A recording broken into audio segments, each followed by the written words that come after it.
Ça entre dans le cadre de l'amélioration des conditions d'existence des étudiants dans nos différents campus. Vous savez, face à la modicité de nos moyens, il fallait innover.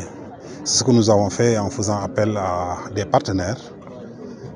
Vous savez, on a déjà reçu des matelas orthopédiques de SAR.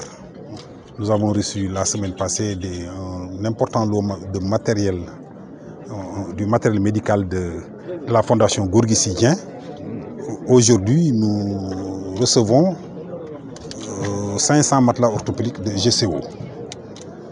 Donc c'est une façon de combler le déficit, le manque de moyens du CROUS.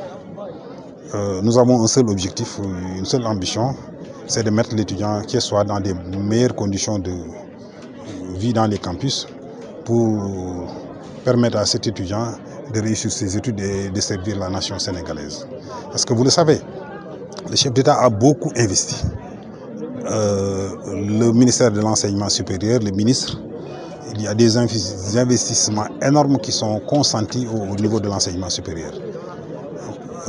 Pour rentabiliser ces investissements, il faut faire en sorte que l'étudiant puisse réussir et venir servir la nation sénégalaise.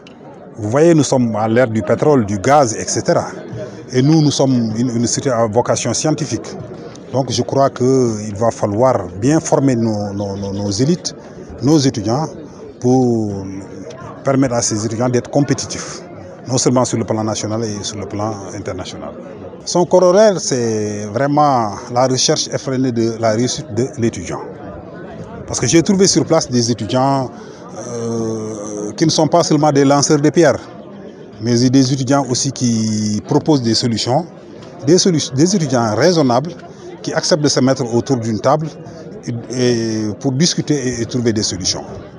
Donc c'est en ce sens-là que les autres ont vu qu'il y avait une différence notoire entre l'étudiant thiessois et les autres étudiants.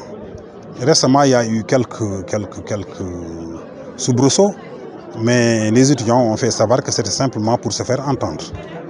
Et depuis lors, vraiment, on est focalisé sur la fin de l'année et l'atteinte des objectifs que nous nous sommes fixés.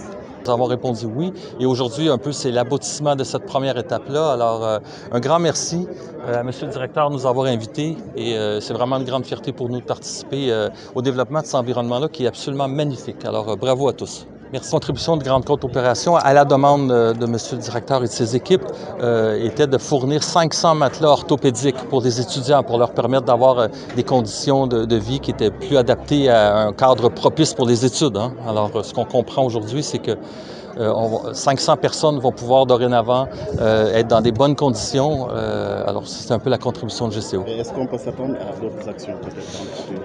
Nous sommes toujours ouverts à poursuivre des collaborations. Nous sommes très sollicités, mais l'axe universitaire fait partie des valeurs très importantes de GCO.